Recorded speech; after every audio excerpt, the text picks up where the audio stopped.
Making clarity clear, using pronouns in non-defining relative clauses. Hello, language learners. Today, we're delving into a fascinating topic: pronouns in non-defining relative clauses.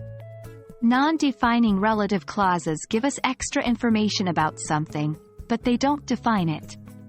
But how do we use pronouns in these clauses? Let's find out together.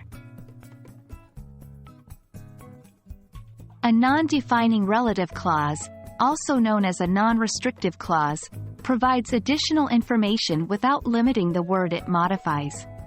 In other words, it's not essential for the meaning of the sentence. An example: my brother, who is a lawyer, is visiting this weekend. In this sentence, who is a lawyer is the non-defining relative clause. The sentence would make sense without it, but it adds extra context.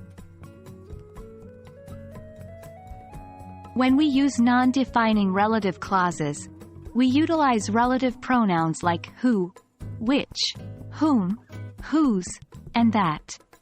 However, we do not use that in non-defining relative clauses. Here's a breakdown: who, for people; whom, for people, used after prepositions; which, for things; whose, to indicate possession. For example, Jane, who loves painting, has an art exhibition this weekend. The painting, which Jane made, is displayed at the gallery. The man, whom Jane painted, is her father. Jane, whose painting skills are exceptional, is very modest about her talent. Note that in non-defining relative clauses, the relative pronoun can't be omitted. When it comes to punctuation, non-defining relative clauses are always separated by commas from the rest of the sentence. Think of these commas as parentheses you'd use to enclose additional, non-critical information.